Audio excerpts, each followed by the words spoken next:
Hi, Sam Baxendale, co-founder and director of Kinetic Hiring.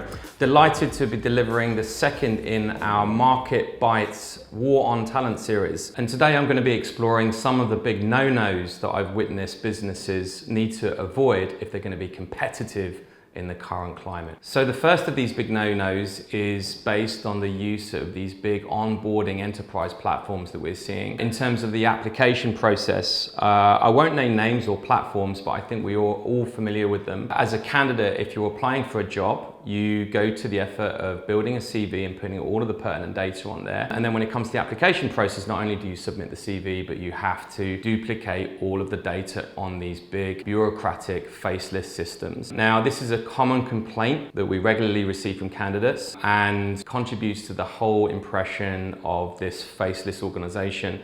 Businesses need to put the human touch into how they engage candidates and avoid bureaucracy where possible and optimize the process and avoid duplication of data. The second big no-no is the whole thing with testing for technical positions like developer positions, which has become a trend, and I completely understand the need for benchmarking skills. At the same time, one complaint that we do receive regularly is the idea that candidates are pulled into a process and the first thing that happens is they're given a test. To be honest with you, this is not a great way to engage candidate interest. There needs to be a human interface. What I've seen businesses do to counter this is, as a first screen, the company would conduct a batch interview to draw candidates in, tell them a little bit about the brand, and add that all-important human touch. The next big no-no for companies to avoid is the whole concept of candidate feedback. And I know this will resonate with a lot of candidates out there.